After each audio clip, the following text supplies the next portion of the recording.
Hello my dear friends, this is your friend Dark Fox 3.0 and we are back with a new fanfic. What if Naruto became a legendary shinobi, and built a massive harem with Hinata, Kyuubi and Kushina? Part 2. Now let's start the fanfic. Naruto whistled quietly to himself as he made his way back towards the village from his usual morning training session, taking advantage of the natural shade of the surrounding trees to cool himself and hide from the summer heat. Summer in Fire Country was a rather unpredictable affair, with weather ranging from the picturesque sunny skies and gentle breezes that brought the whole village out and about, to oppressive heat waves that brought traffic in the village to a crawl as civilians and ninja alike tried to escape the harsh sun by remaining indoors. He idly wondered how ninja from Suna managed to live in a desert all year round without going insane from the heat. Then again, some of them apparently fought with dolls, so maybe they weren't all there in the head to begin with, if you caught his meaning. Snorting to himself at his line of thought, Naruto turned his musings to the more pressing events of the past 2 weeks, specifically his meeting with one particular blue-haired heiress. Flashback. The two released one another's hands, but their smiles never fell, both unaware of the other's shared joy but unconsciously understanding of the significance in their simple gesture. "How did those jerks get a hold of you anyway, Hinata-chan?" Naruto asked, curious to what had landed his newfound friend in trouble with the older boys in the first place. She didn't look like one to run with groups of troublemakers. At his question, Hinata's face seemed to fall, her previous happy smile forgotten as she looked down shamefully at the forest floor, remembering the series of events that had led to her temporary capture and her new friend's disheveled state. They asked me to follow them to play a game. She stammered out, face flushing as she recalled her own failure. I thought would be safe with them, and her voice trailed off, becoming almost a whisper, as small tears formed in the corner of her eyes. She had been so desperate for the smallest taste of friendship that she'd willingly ignored the advice of her parents and only made trouble for everyone. Like she always did. Naruto's eyes softened as he watched her small frame shiver slightly. Silent wet tears rolled down her rounded cheeks as she tried to hold back her sobs. He'd never really had to comfort anyone since he never really had anyone to talk to, and no one ever bothered to comfort him when he was upset, preferring to leave him to his troubles or whisper behind his back. This was new territory for him. But at the same time, he couldn't find it in him to just leave her like that. So he did what he thought was natural, something he'd seen other parents do to make their kids feel better when they fell or came back upset from a game of ninja gone wrong. He walked closer, being careful to avoid covering her in the leftover dirt still clinging to parts of his clothes, and hugged her, softly wrapping his arms around her shorter frame in his best attempt at a gesture of support. Hinata stiffened as she suddenly felt his arms wrap around her, her face coming to gently rest against his rising chest, taking in the scent of dried grass left over from his brief contact with the forest floor. She felt his chin rest softly atop her head, a reminder of how small she was compared to him. Despite the fact he'd gotten hurt for her sake, he still took the time to try and comfort her. Her tears came out harder now and she buried her face further into his chest. Why was she always crying? Why was she always the one who needed to be saved? He just held her tighter, softly rubbing her back in what he hoped was a relaxing manner. He wasn't sure what was wrong, but he would do his best to help however he could. How long they stayed like that he didn't know, but eventually he felt her shaking slow, then cease as she relaxed in his arms, content to just lean against him. Why? He heard her whisper into his now wet shirt. Why what? He asked, tilting his head at her question. Had he done something wrong? She looked up from him, puffy lavender eyes meeting his. He could faintly see where the tears had streaked down her face and the slight tremble in her lips. Why did you help me? She looked down again. Why you don't even know me? She questioned him softly. Naruto frowned at her question. Does that matter? He questioned back at her. Did he need a reason to help someone in trouble? As far as he was concerned, it didn't matter who it was. If someone was in trouble, he would try and help them. But you got hurt. If I hadn't been so foolish, if I had just listened, none of this would have happened. She suddenly went quiet again and he almost missed her last few words. Maybe if wasn't so weak, why you wouldn't have gotten hurt? She whispered. Why do you think you're weak? He questioned her as if he couldn't see just how much of a failure she was. Because I am. She cried out, catching him off guard. This was the loudest he'd heard her speak this entire time, and the first sentence she said without a stutter.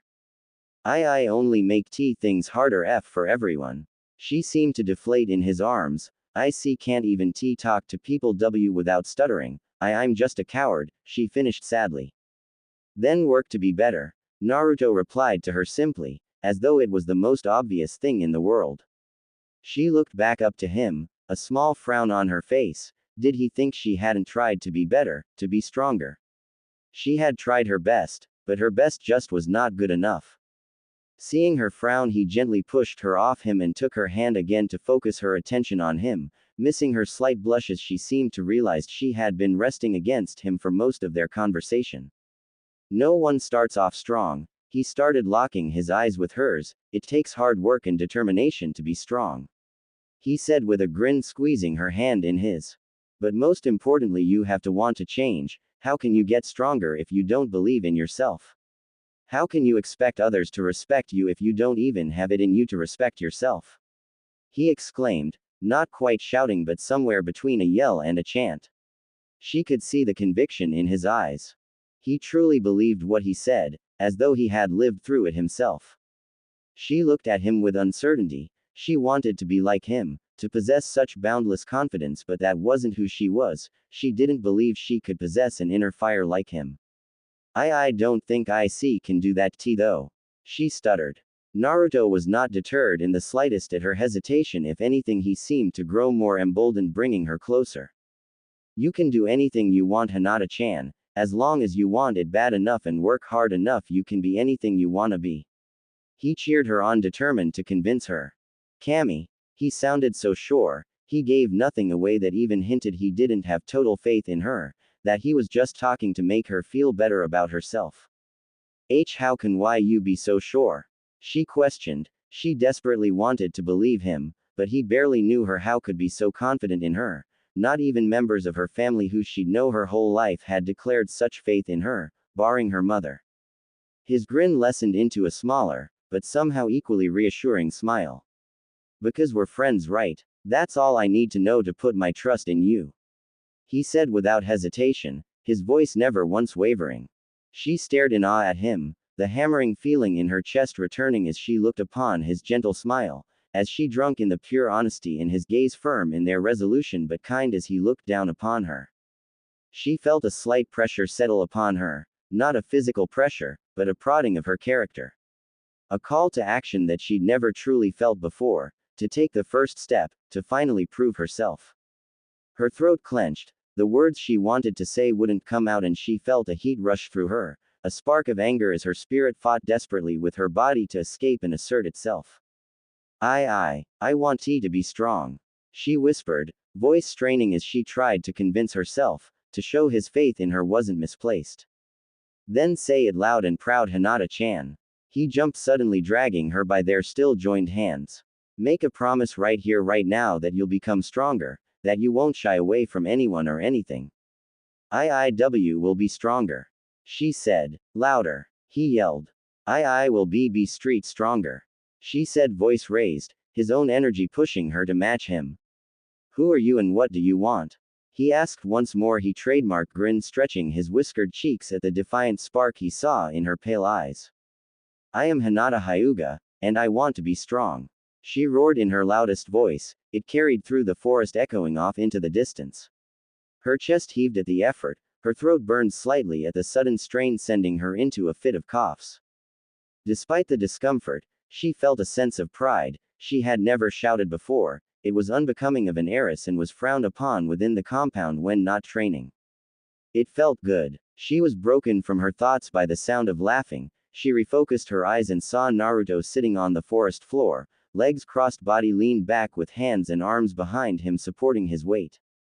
She felt a sliver of dread that he was laughing at her. She wasn't sure she could handle that after all that had happened today. Her fears were unfounded, however, for she could see no mockery in his gaze, but approval. Hinata was hit with a sudden wave of exhaustion, the events of the day hitting her all at once.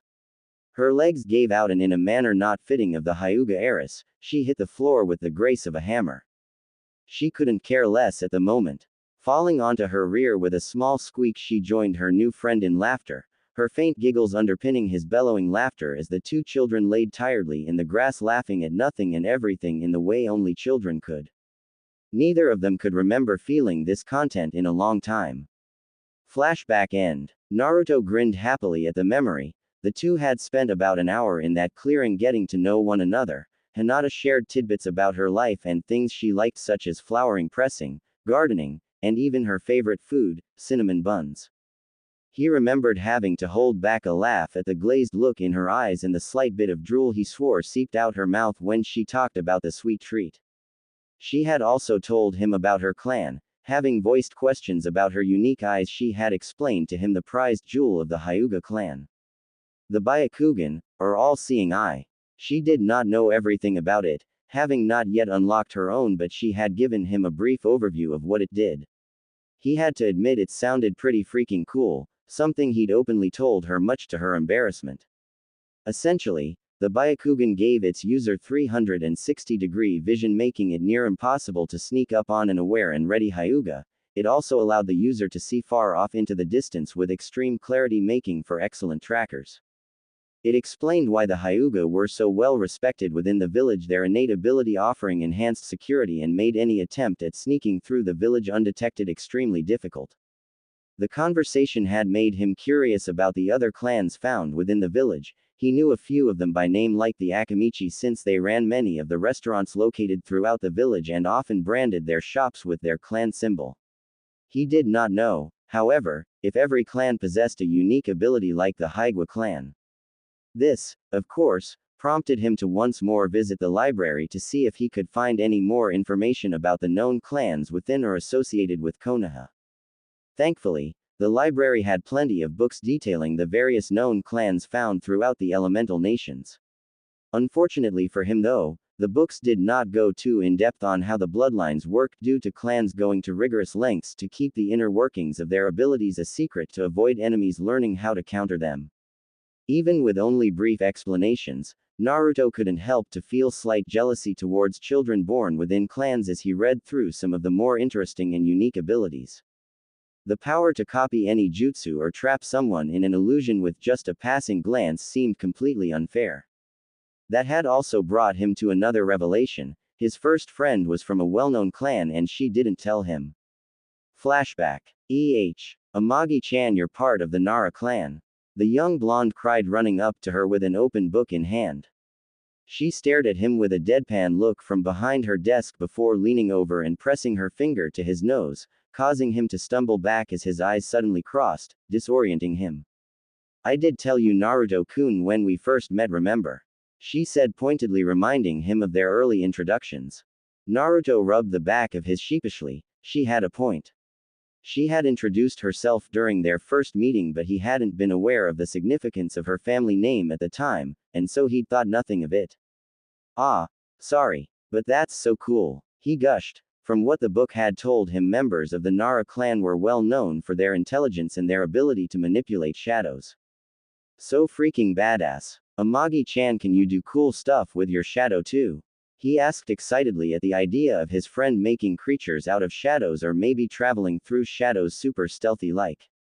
Amagi rested her cheek in her palm as she leaned against her desk. She debated answering his question. On one hand, if she told the truth, he would no doubt want a live demonstration, which was a lot of extra work for her. Let it never be said she wasn't a true Nara at heart. She was happy to help with running the library. It is her job after all, but outside of that, she was content to spend her days lazing about like most of her kin. On the other hand, if she lied, the boy would be disappointed, and she couldn't deny she had a soft spot for him. He made her days a bit more interesting with his regular visits and sunny disposition, even if he could be a handful at times. I do know a few jutsu, nothing fancy though. She begrudgingly admitted. She wasn't a ninja, it was just required for all clan members to know a few of the basic main techniques on the off chance something happened to the clan and they were forced to rebuild. Can you show me? Please, Amagi-chan, please, please, please. The boy begged. For as mature as he could be, there were sometimes she was brutally reminded he was still just a little kid. A very hyper little kid. She sighed and stood up before running through a series of hand seals, gathering her chakra and calling out the name of her clan's signature move. Shadow imitation technique, she whispered out. Naruto stood motionless for a few moments waiting for something to happen, frowning as the technique seemingly failed. Amagi-chan, nothing happened. The boy pouted, disappointed she'd gotten his hopes up for nothing. Amagi in response simply raised her right arm and pulled her cheek slightly, and before he could question the odd action, Naruto felt his own arm rise in tandem and felt himself begin tugging on his own cheek.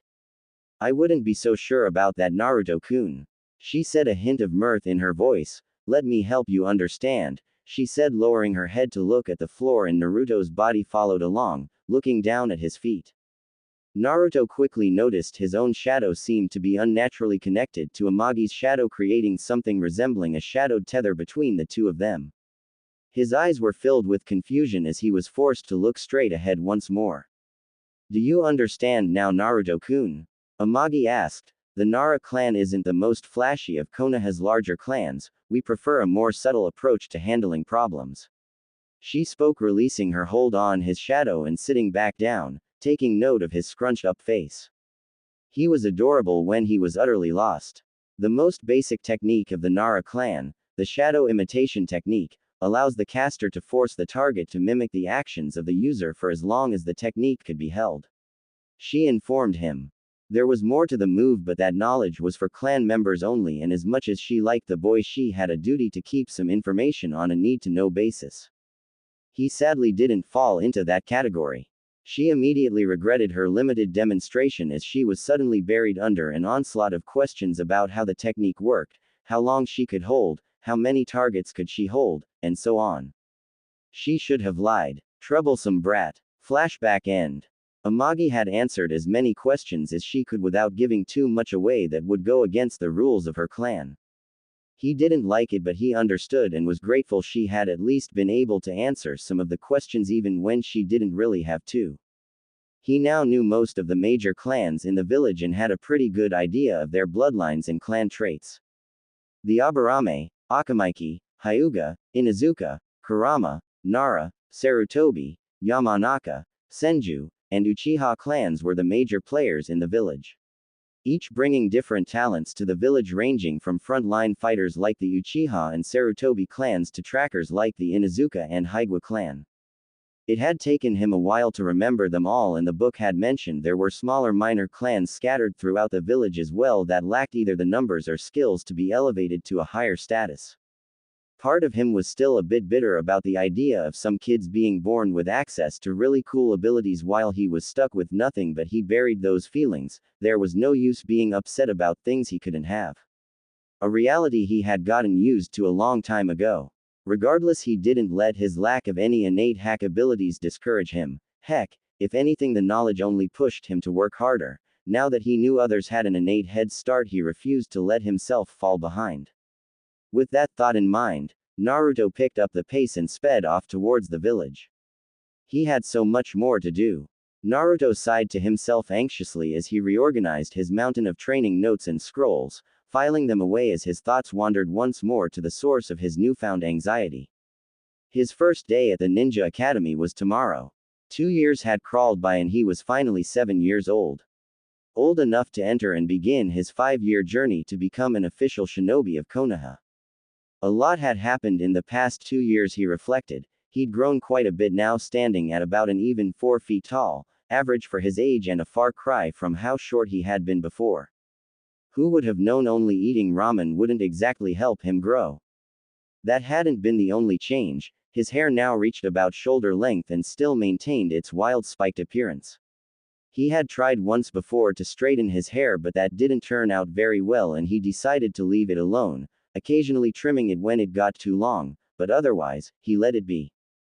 The biggest change after his height was definitely in his body. Over the past 2 years he had slowly increased his training regimen and it definitely showed. He had lost quite a bit of his baby fat, leaving him rather lean, but he maintained a healthy appearance with a proper diet. He wasn't covered in muscle, he was still too young for that, but already he could see more definition in his body compared to other kids his age and even a few years older. He hadn't spent the past few years just training himself physically either. He was regularly at the library poring over scrolls, manuals, books, and whatever notes he could get his hands on to aid in his development.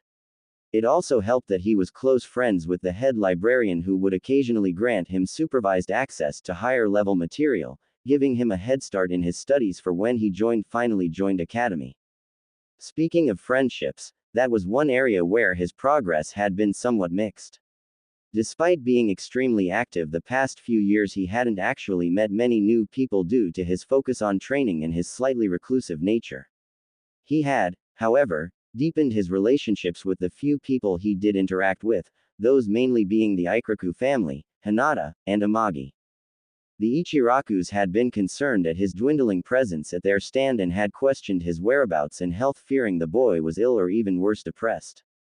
He'd quickly reassured them that his disappearance was simply due to the health demands of his training and that he just couldn't afford to indulge as much as he used to. The family had been understanding and even went so far as to add some healthier foods to their menu so he could come by more often. He'd been touched by their gesture and made sure to stop by more frequently from then on. His relations with the Hyuga heiress had improved as well after their initial meeting. The two had bonded rather quickly, their contrasting natures feeding off one another, and they met every few weeks when their schedules allowed for it. Due to Hinata's own training as heiress, she didn't have the freedom to goof off as most children had. They occasionally even trained together, with her sneaking off to join him from time to time. That had been the most shocking thing to him. Hinata had grown tremendously more confident very suddenly about a year after they met. She was still rather gentle a majority of the time, but when she was riled up it was best to take cover. He thought back to the last time some bullies had tried to mess with them and shivered. Flashback. Naruto and Hinata were enjoying lunch under the trees in a nearby park, chatting away happily when they were approached by a gang of 4 rowdy boys looking to start some trouble. "Hey, you two," the apparent head of the group called out to them gruffly. Naruto and Hinata turned to face the group, Naruto with a slightly confused look at the interruption while Hinata wore a gentle smile, her eyes closed in a picture of serenity, though if one looked closely they might notice the small twitching in her brow. Can we help you?" Naruto asked, his head tilted in confusion at the group interrupting their lunch. "Yeah, this is our park Pipsqueak, and if you wanna play in it you have to pay up." The head goon barked, his followers nodding their heads in agreement behind him. Hinata's smile grew more strained and her twitching more violent, but this went unnoticed as the group's focus was on the more vocal blonde. "That's stupid. It's a public park, and besides we don't have any money anyway, so go bother someone else." The whisker blonde replied, turning back to his lunch uncaring of the elder boy's demands. "TCH, you got some good-looking snacks there. How about we take those as payment instead?" The boy said and reached out to grab one of the laid-out snacks the two were enjoying. Specifically a cinnamon bun. Hinata's hand shot out, grabbing the boy's wrist with a pressure that was deceptively tight for a girl her size, slowly crushing the offending appendage in her delicate hands and drawing a startled yelp of pain from the boy. The nerve of these cretins, to interrupt her lunch date, an already unforgivable crime, but then they have the gall to try and steal one of her precious buns. She would bury them all. Her smile never left, as she slowly stood her, and for the first time she opened her eyes to look upon the trash that had encroached upon her space. "Era, I'm afraid those aren't for you, but I have something else you can have. Would you like that?" she asked, the kindness in her voice contrasting with the vice grip she maintained on the now whimpering boy. Locked in her grip, the bully nodded uncertainly. She gave him something, all right. A mouthful of dirt. Naruto watched in awe and slight fear as one by one Hinata gracefully struck each of the boys down, all of them hitting the ground face first, filling their mouths with grass and soil. Finishing her work, Hinata gave a small huff at the exertion, before retaking her seat across from him and grabbing one of her cinnamon buns, tearing a piece off and offering it to him with a radiant smile that was made slightly ominous by the muffled groans of the injured goons beside them. He took her gift with a small thank you and made a note not to upset the girl at all costs. Flashback end. He honestly felt a bit pity for anyone who got in her way. Lastly, his relationship with Amagi had only grown stronger as the two would often be found in the library reading together or going over his training schedule, with her offering second opinions or pieces of advice to help him get the most out of a particular exercise or technique. She had also introduced him to a board game called shogi, that apparently was really popular within the Nara clan, being one of the few activities they didn't find too troublesome to engage in. He had spent countless hours trying to beat her, but he still had yet to accomplish that, though he had come close a few times with their last game ending in a draw, something she had praised him for, seeing as few could match an experienced Nara in shogi. Bearing that, not much else had changed for the blonde youth, and he had been fairly content with how things were for the time being, though he supposed now he would have to reorganize his schedule since his mornings would now be taken up classes instead of training. Naruto decided to think about that later. He wanted to get to bed and be ready for his first day, shaking his head and squashing whatever doubts he had. Naruto finished putting the last of his material away before heading to bed. Tomorrow was going to be interesting. Naruto stood nervously at the gates of the academy, the large building towering above him as he waited, having arrived a bit earlier than needed. He wanted to make a good first impression, and being late to his first day of class probably wouldn't win him any points with his future instructors. He watched as slowly more and more families dropped their kids off, and eventually the field in front of the school filled with children of all ages, some happily chattering amongst themselves, reconnecting with old friends, while others hung back trying to make themselves appear as small as possible while they steadied their nerves. He scanned the crowd looking to see if he could spot Hinata. She had mentioned that she would also be attending this year, and he would feel a bit more comfortable around at least one friendly face. Sadly, he couldn't spot her in the sea of excited children running around and shuffling back and forth across the field. Guess he would have to wait to find her later. He was broken from his thoughts when the sound of a bell rang out, silencing the clearing as the front doors of the academy opened. For a moment all was still before the older students began making their way inside, having gotten used to this routine long ago. He watched as the younger students followed in the example of their seniors, making their way inside and looking for their assigned classrooms. Naruto lightly fingered a piece of paper in his pocket that had come bundled with his acceptance letter detailing his classroom number. Room C9. Merging quickly with the rest of the students, he soon found himself wandering the bustling halls as he searched for his assigned room.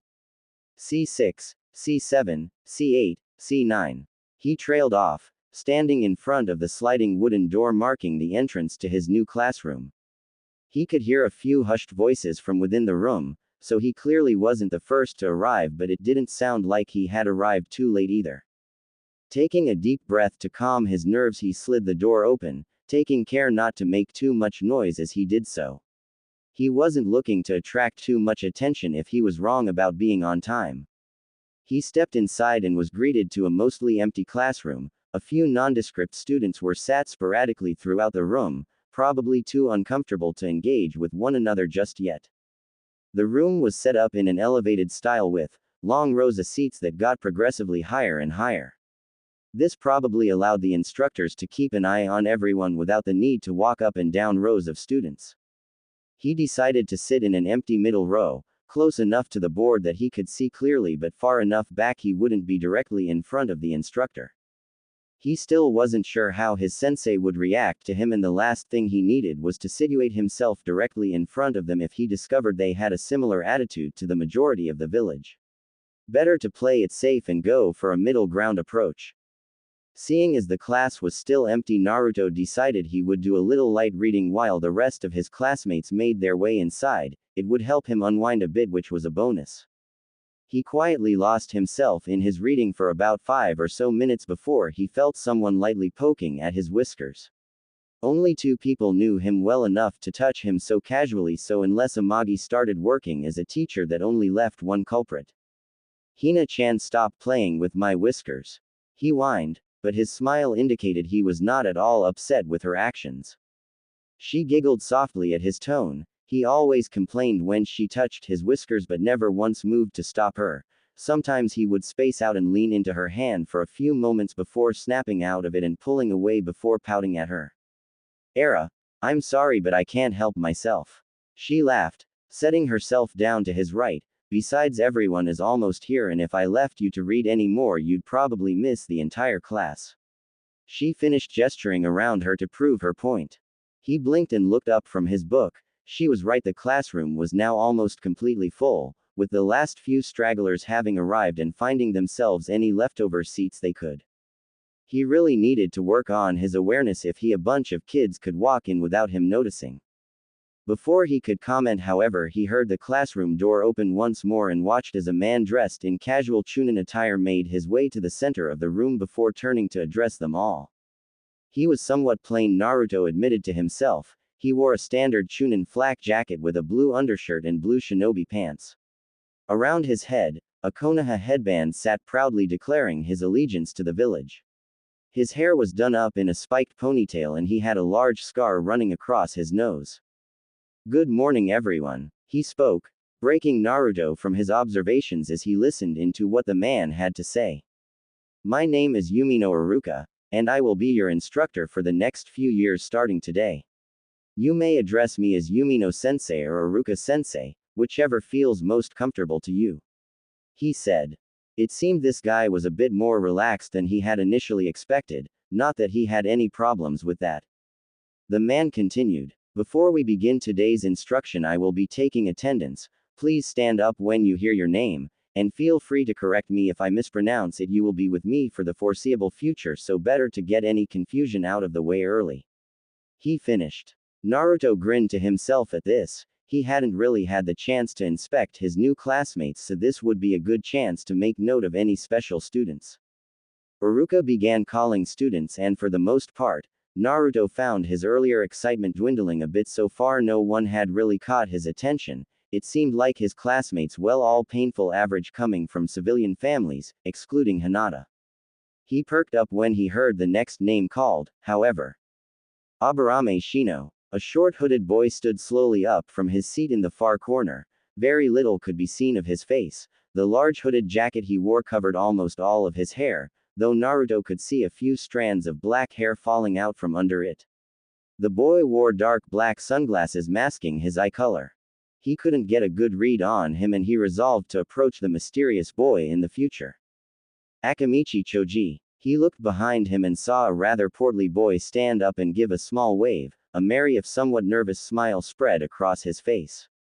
The boy had a mop brown spiked hair that frayed out in almost every direction, slightly narrowed black eyes and a swirl pattern on each of his round cheeks. In his resting hand, he could see the boy carried a small bag of what appeared to be barbecue potato chips. Definitely an Akamichi. A few more names passed before he heard another family name he recognized, though this was much more obscure. Haruno Sakura. He blinked in amazement as a young girl sitting in the front row quickly stood and bowed. He had to take a few moments to register what he was seeing. Was that even natural? He asked himself. He was referring to the young girl's hair, which was bright pink, exotic when compared to the more common shades of black and brown that dominated the village. He'd also managed to quickly catch a glimpse of her eyes and noted they were a bright emerald green, oddly fitting with her bubblegum hair. The Haruno clan were not a predominantly ninja clan but rather a wealthy civilian clan that brought in a lot of trade to the village. Essentially, they bought their prestige through wealth rather than power or ability. He was brought out of his musings when he felt Hinata sit back down next to him. She must have been called up while he was thinking. Inuzuka Kira. A few seats down to his left, a young girl quickly stood up, a wild grin on her face as she waved excitedly down at her new sensei. She had a savage look to her with short shaggy brown hair that fell to her neck and sharp eyes with slit pupils adding to her wild appearance. On her cheeks were red upside-down triangles, marks resembling fangs denoting her clan. On her head was a small white dog with brown ears resting happily upon her head, who gave a small bark as if to signal its presence as well. She definitely lived up to the descriptions of her clan that he'd read. The next one really got his attention. He knew a lot about this clan. Nara Shikari. Turning once again, he saw situated next to the Akamichi boy was a small black-haired girl resting her head on her palm, lazily taking in her class before sighing and slowly standing up. Amagi had not been kidding when she told him Nara members did not like to do anything physical.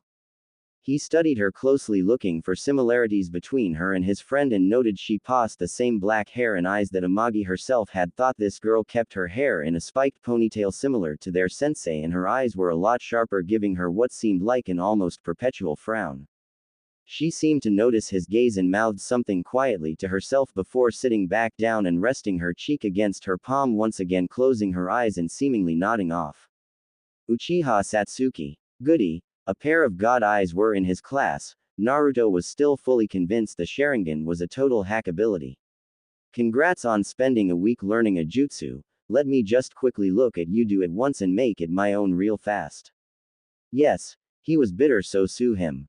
He looked towards the front and saw a girl with long raven-colored hair and onyx eyes stand up, a small scowl that looked more like a pout on someone her age's face as she nodded towards their sensei before sitting back down.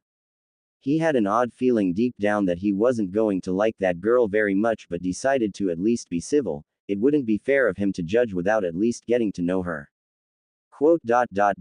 Uzumaki Naruto. He had caught the brief pause that had accompanied his name and could see a slight frown on Iruka's face as he looked up from his list to find him, eyes darting to the few students he hadn't already called. Wonderful. Standing up and giving a bow, Naruto locked eyes with his new sensei. For a moment the two said nothing, merely looking at each other before Iruka quietly nodded and marked him off, signaling him to sit back down. Naruto plopped down with a slight huff. He'd seen irritation in the man's gaze but not outright hatred. He supposed that was better than the alternative. At least the man seemed to be giving him a fair shake. Last up was Yamanaka Ino. A young platinum blonde girl stood cheerfully, a large smile on her face as she gave a quick bow that sent her ponytail swaying back and forth. She was very similar to him, with both being blondes and possessing blue eyes, though hers were a much lighter shade of than his own. She was not what he'd expected from a mindwalker, but she was still a child, so who was to say how she would end up? With attendance done, Iruka began to explain what material they would be covering this year and taking the occasional question thrown his way by curious students here and there. Naruto tuned most of this out, his thoughts centering around the fact that he was in a class with a member from almost every major within the village. This presented an extremely rare opportunity to discover more about the clans than he had previously thought possible. The upcoming years suddenly seemed a lot more promising than before. Naruto banged his head silently on his desk. He wasn't expecting to be handed new jutsu or high-level taijutsu from day one. He understood the value of learning the basics, but they weren't even covering the basics yet. No, instead they got history. Naruto swore if he had to hear about how great the Shodai was one more time he was gonna shove a tree branch down his throat. He had been tempted to skip class and return to his morning training, but decided to forego that after Hinata pointed out to him it wouldn't look good for him to gain a reputation for playing hooky. He reluctantly agreed, and so here he sat watching Iruka drone on and on about the significance of the clan war era and how amazing an accomplishment the founding of the village actually was, blah blah blah. Maybe he should just make a run for it.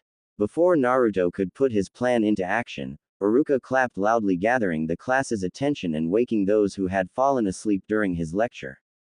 He could, however, still hear the faint snoring of a certain Nara behind him and chuckled quietly to himself, picturing a certain librarian doing something similar at her own desk. Shikari, wake up! The man bellowed. This was a regular occurrence for Iruka. She was not the first Nara he taught. Naruto swore he heard her mutter curses quietly to herself as she slowly sat up. Troublesome sensei. Since you all seem to think my lessons are sleeping aids, today we will be moving on to something more physical, Iruka started, giving a small glare towards a few repeat offenders.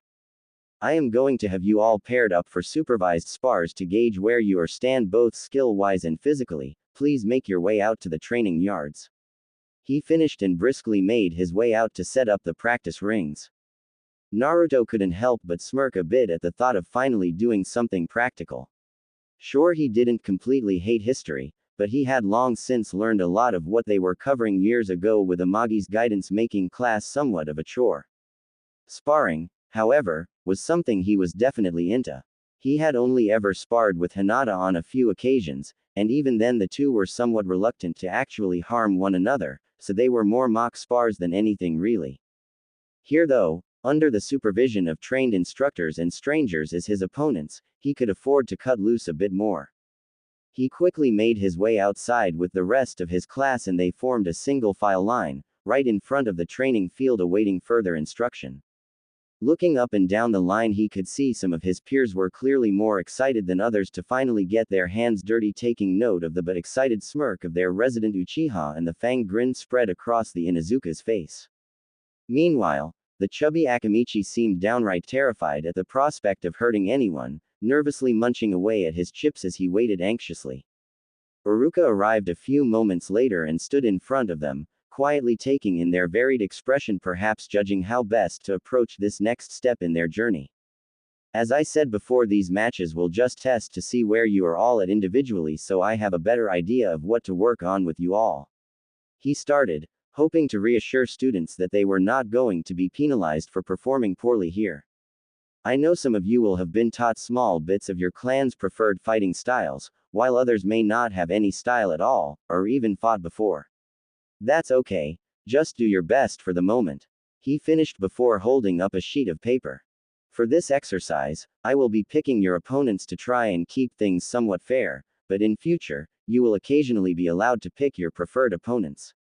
Iruka had learned it was better for him to pick out the matchup unless he wanted to see some poor civilian-born student get blindsided by a clan child. It didn't teach him much, and all it did was discourage civilians from further pursuing the career. When I call your name, please step into the ring and wait for my instructions, he said before running down his list. Naruto watched with minor interest at the first few fights. They were nothing special, seeing as Iruka had pitted the civilian children against each other first, and with no real fighting style matches quick devolved into brute force matches based more on strength than technique. He had paid slightly more attention to the pink-haired Haruno's match though. Despite her frail appearance, she apparently had a mean right hook, something her opponent hadn't expected, judging by the shocked look in their eyes as they rolled out of the ring, granting her the victory. Hinata Hyuga and Yamanaka Ino, he heard Iruka shout. He reached over and gave Hinata a slight pat on the back for encouragement, earning him a bright smile from the girl as she made her way to the left side of the ring, opposite of her blonde-haired opponent. Hinata stared ahead at the Yamanaka heiress and considered her options. This was a strictly taijutsu-only fight. Those who'd already had their chakra unlocked, mainly clan children, were prohibited from using it and had to rely completely on physical prowess alone to win. That put her at a slight disadvantage. Her clan's fighting style relied heavily on chakra usage to do damage and incapacitate foes. That said, it wasn't as big a handicap as it seemed initially, especially not for something like a quick spar. The gentle fist style could also be used without chakra, though with less efficiency. Striking her target rapidly with just the tips of her fingers worked rather well on its own. The smaller surface area combined with the proper amount of force created an intense stinging pain that with enough time could wear an opponent down and made opponents twitchy.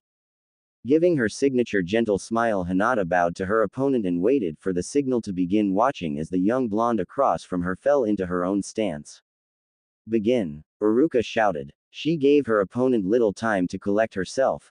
Darting forward, she quickly slipped into the girl's guard and launched 2 rapid finger jabs into the girl's stomach, immediately destroying whatever counteroffensive she could have planned as the blonde's arms rapidly moved to her abused stomach, trying to defend against any more punishment and soothe the sharp pain in her lower body.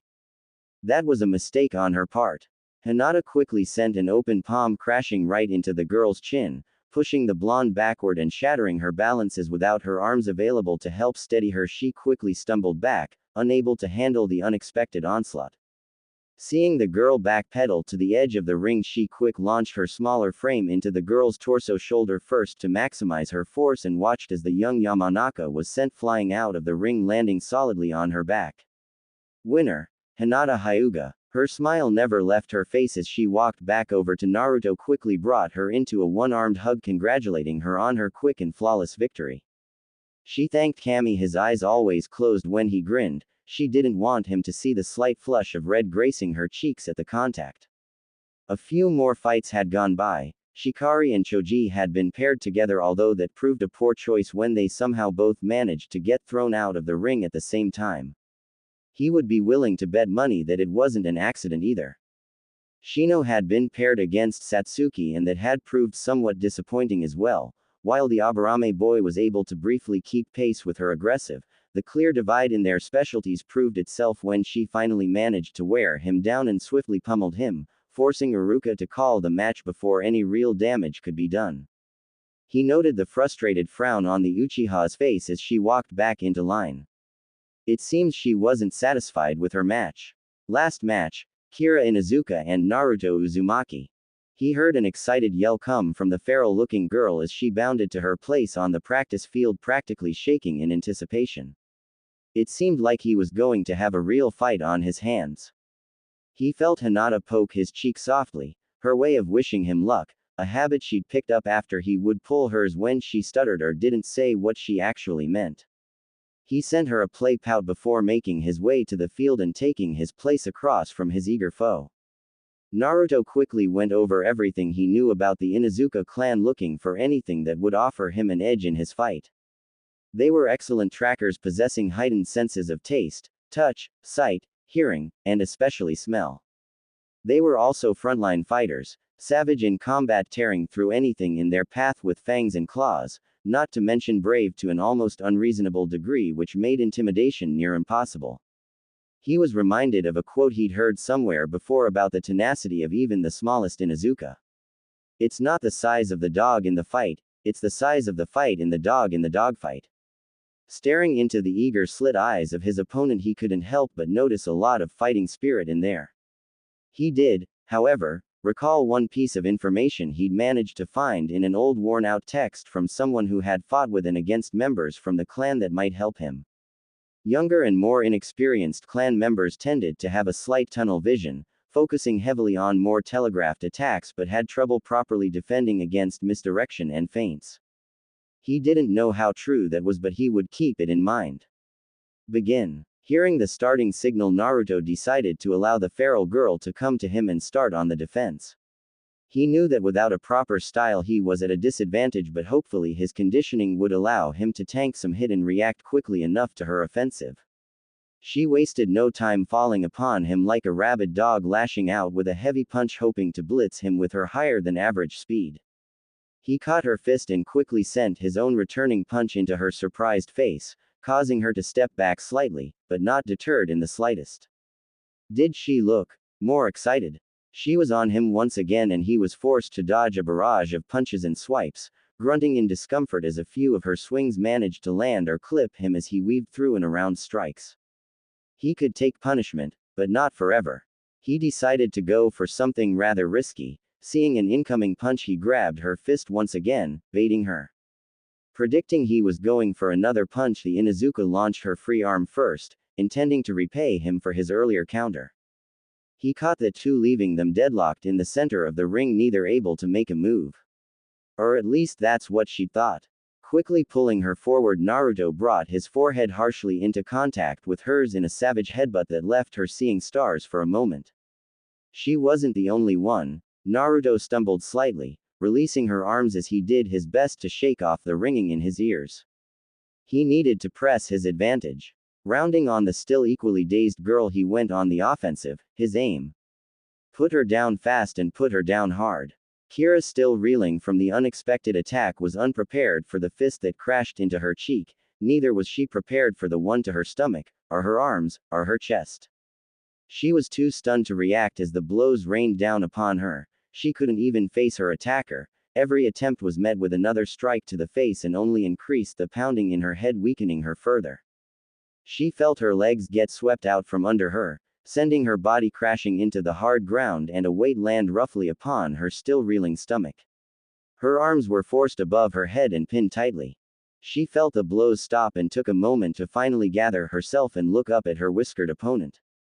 He towered over her, his chest heaving from both adrenaline and exhaustion from his attacks. She could see slight scuff marks on his clothes and face from where she'd managed to clip him with a few of her attacks, and his forehead was colored red from the impact of the headbutt he'd hit her with. Narrowed blue eyes bore into black as the two took a moment to savor the moment of peace and regain some energy, trying to recover. She looked at him through her blurry eyes. She hadn't thought much of the blonde at first, thinking this was going to be an easy fight. She could only kick herself at where that line of thought had brought her. Pinned beneath the blonde, she felt anger at her loss and at the pain shooting through her head and body. For a runt, he hit pretty hard. At the same time though, she felt satisfied, and she admitted she had fun. The Inuzuka were a rough bunch and it felt good to know there was one person at least who wasn't afraid to match her blow for blow. Match completed via pin, winner, Naruto Uzumaki. At the announcement, she saw the boy's glare vanish, being replaced by a bright smile as he quickly stood up and offered her a hand. That was a fun match, I hope we can do it again sometime. He said as though they hadn't just been trying to beat each other black and blue. Kira stared his outstretched hand for a moment before taking it and allowing him to help her up. He was a weird one, but she couldn't deny she wanted to fight him again too. And next time she would show him who was boss. She offered him her clan's signature feral smile and nodded her head in an affirmative. They would be fighting again soon if she had her way. The two gave one last solid shake before splitting off and returning to their respective spots, Naruto being quickly fussed over by a worried Hinata and herself attend to by her faithful canine companion licking at her wounds in his own attempt to help soothe her. Iruka stepped forward. With the final match completed, he quickly addressed the class. "You all did very well today," he said, focusing their attention back onto him. "I have a solid idea of where you all stand, and next week we will begin your physical training alongside instruction in the basic academy style for those of you lacking one currently." As he finished his announcement, the final bell went off, signaling the end of the day and start of the weekend. Already he could hear the patter of feet of students from other classes rushing to meet their families or begin their trip home. "Dismissed," he said, chuckling in amusement as he watched his charges bolt towards the door, eager to pick up their bags and head home. Naruto and Hinata chatted happily as they exited the academy building, recalling their own individual matches and the few notable fights they'd seen between other members of their class, thinking of moves they could incorporate into their own fighting styles and how to better prepare for future spars.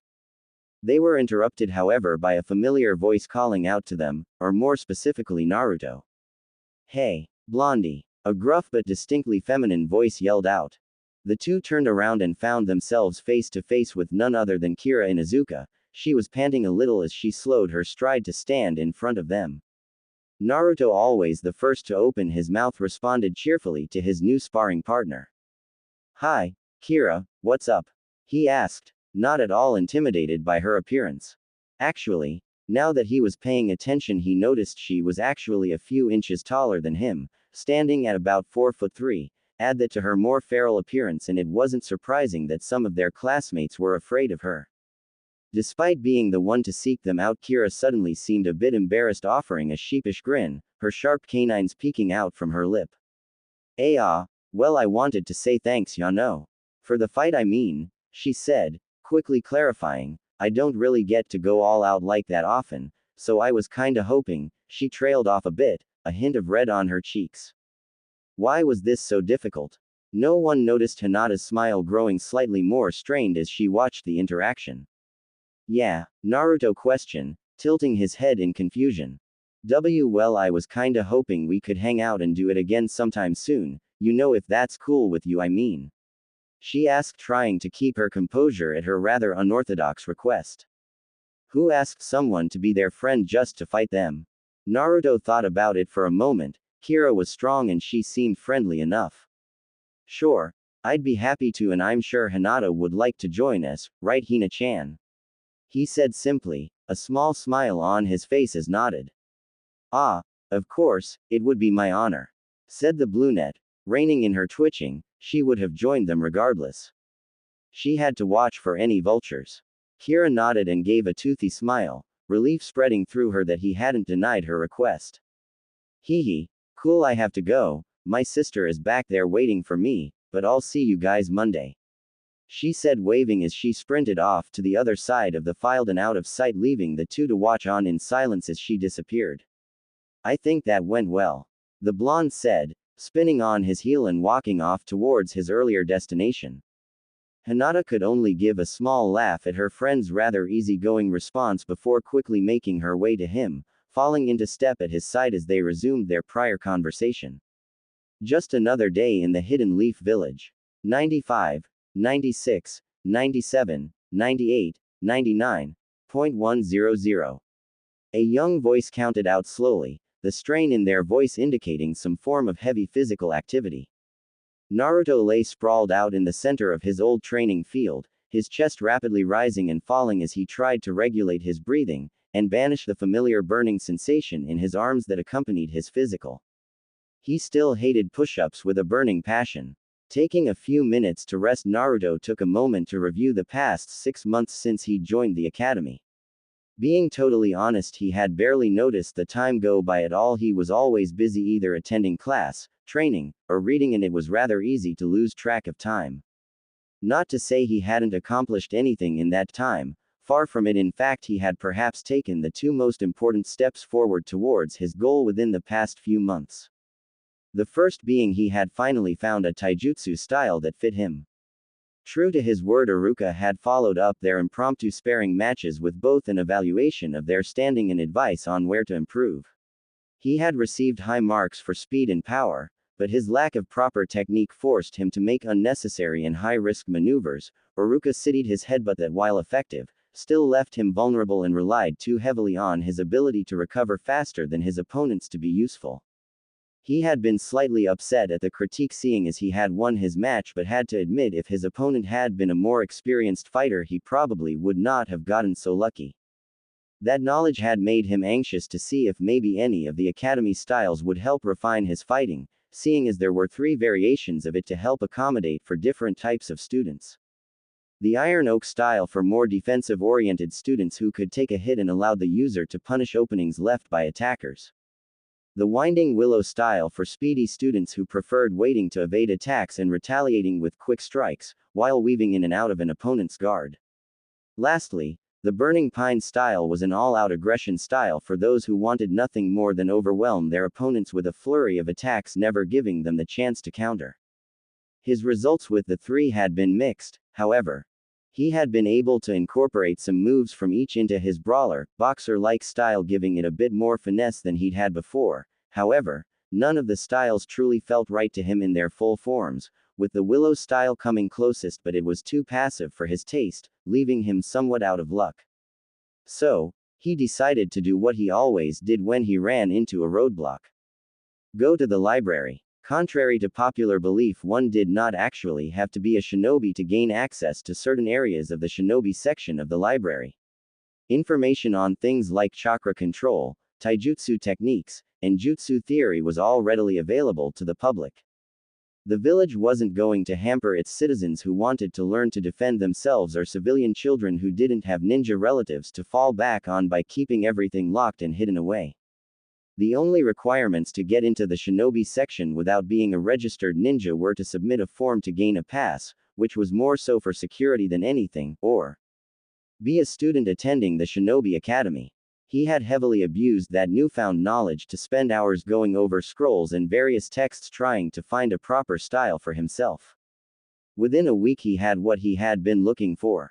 The hummingbird style. The hummingbird style, at first glance, reminded him of the Winding Willow style, with both placing a high emphasis on speed to engage enemies. The difference that caught his attention was that the hummingbird style wasn't about pure evasion, but rather using speed to dance around the target using unpredictable movement patterns to confuse the enemy when attacking. He spent a few days running through the beginner forms detailed in the scroll and felt it immediately click with him. It played to his strengths and had room to be tweaked if he decided he wanted to pick up a weapon in the future as well. He had spent the next month and a half getting the basics down and was now working on the starting intermediate moves. The second big event blew even that out of the water though. He had finally had his chakra unlocked. Flashback. Naruto sat in a meditative pose, his eyes closed as Iruka's voice softly explained the process of feeling out their locked chakra cores. Despite all people possessing chakra, it wasn't inherently active within them from birth. Instead, it sort of just sat in the coils, moving slowly almost like sludge through a pipe, doing just enough to keep its owner alive but not enough to be used for anything else. This slow flow allowed for a person's chakra network to stabilize over time before finally settling, at which point the flow would almost completely stop. Ninja, however, learn to call upon their chakra, moving it throughout their bodies and forcing the flow to continue. This had the side effect of expanding their coils and allowing for the production of more chakra. Essentially, chakra acted like a muscle, and through training, it would grow and expand. The caveat to all this is that the longer someone waited to activate their chakra system, the harder it became to get it moving, and at a certain point it was near impossible to call upon it at all. It is why civilians never suddenly dropped their professions to become shinobi. However, if a person's chakra system was activated too early, the coils could be damaged, which was not a pleasant outcome either, so it eventually became standard practice to have children unlock their chakra from the ages of around 6 to about 10, any later and the odds of them unlocking it fell dramatically. Iruka spoke again, breaking him from his thoughts as he refocused on his sensei's words. I will be going around to administer the booster shot that'll jumpstart your chakra systems. Don't be afraid of the feeling, but instead follow it and try to drag your own chakra with it. He explained. The booster shot wasn't like the ones a doctor would give, it would be more appropriate to call it a chakra injection. The process broken down was rather simple. Someone essentially shot a pulse of chakra through you. The pulse would drag your own chakra, speeding up the circulation so that you could feel it and begin moving it on your own. There was a lot of theory behind it that he wasn't even going to try and understand, he was more focused on finding it first before he worked out how it moved. Naruto, are you ready? He heard Iruka ask above him. Yes, sensei, he replied, immediately perking up, eager to begin. Alright, remember to try and drag your chakra once you feel it moving inside you, Iruka replied. Naruto nodded and felt the man place a hand on his back and drew in a breath in preparation. Release, Iruka called out, launching a series of chakra pluses through the boy. Naruto waited anxiously, searching for any feeling whatsoever. Nothing. He didn't feel any different or even anything unusual. Sensei, I don't feel anything. He spoke, confusion and slight fear in his tone as he looked towards his instructor for help. Iruka was silent for a few moments, contemplating this news. He tried shooting a few more pules, but the boy remained adamant he couldn't feel anything. That left Iruka with two possibilities: either the boy had a malfunctioning chakra network, or he'd already had his chakra unlocked and he didn't know it. People who already had their chakra unlocked could barely feel the booster shot due to the fact their chakra was already circulating and the change wasn't noticeable enough for them to register it. Naruto, I want you to try something for me. He said. I want you to imagine a small blue flame right in the middle of your stomach and focus as hard as you can on it. Naruto closed his eyes and visualized what his instructor had asked. He gradually felt a warm sensation around his lower stomach as slowly a flicker of azure flame appeared in his mind, sitting at the center of his body. Okay, sensei, he whispered, trying to hold onto the feeling. Now try and spread that flame through you. He said. Naruto took a breath and gave a small mental heave, willed the flame to grow and fill him. It flickered briefly, expanding slightly but remained unmoving. He tried once more with force, calling out to it and commanding it obey his wishes. The flame did more than flicker this time, it surged forward, consuming Naruto as his mind's eye was suddenly overtaken by a sea of blue fire, the warmth flooding his body and his mind succumbing to the feeling of power surging through him. The reaction on the outside was arguably just as volatile. The boy's body hummed with visible arcs of blue energy blanketing him in a cloak of raw power. Chakra rolled off him in waves and carried enough force to actually create a small gust of wind that sent dust and bits of debris scattering across the wooden floor. Naruto, that's enough. The distressed voice of Iruka called out, snapping him out of his daze. He blonde blinked slowly, temporarily forgetting where he was, having been lost in the seemingly endless expanse of fire and the lingering warmth he felt surging throughout his body, a foreign but at the same time familiar feeling. Iruka had never seen a child possess that much raw chakra.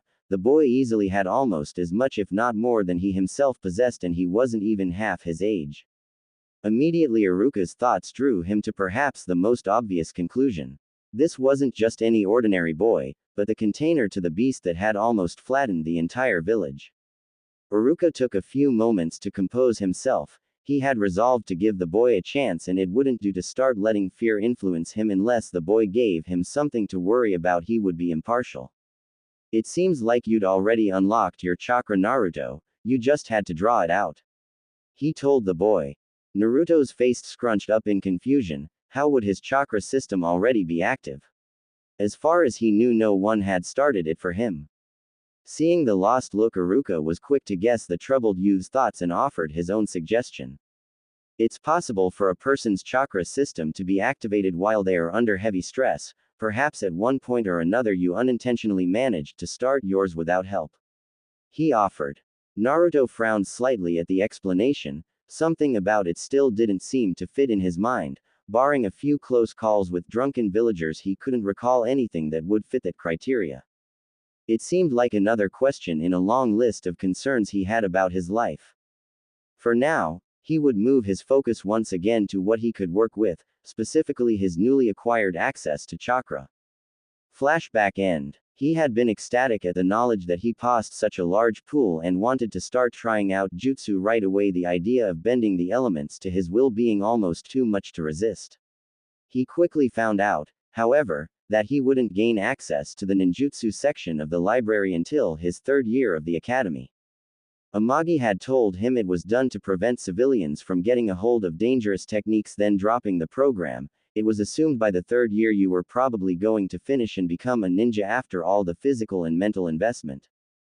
That news had been a rather harsh blow to his newfound excitement.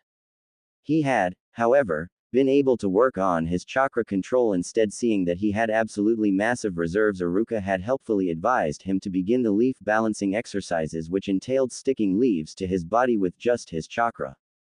That was easier said than done because for almost a week and a half he hadn't been able to stick more than 2 leaves on himself at any given time, and even then he could only do it for a few minutes before he lost concentration and they were blasted off, forcing him to start again.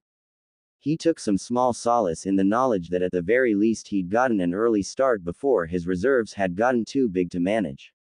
He would have plenty of time to work on his control while he attended the academy.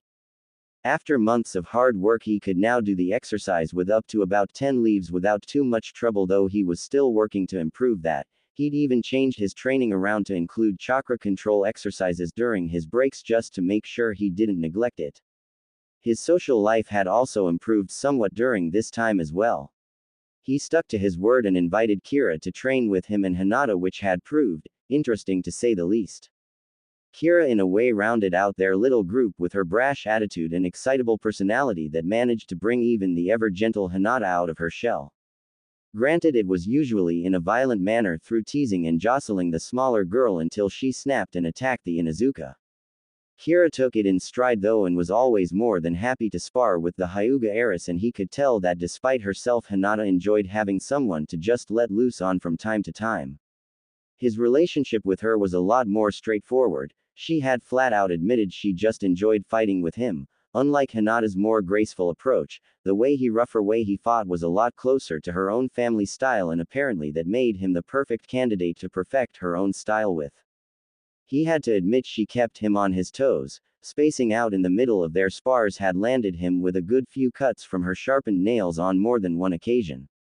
He'd quickly learned to keep his thoughts off the battlefield unless he wanted to walk around looking like a mummy.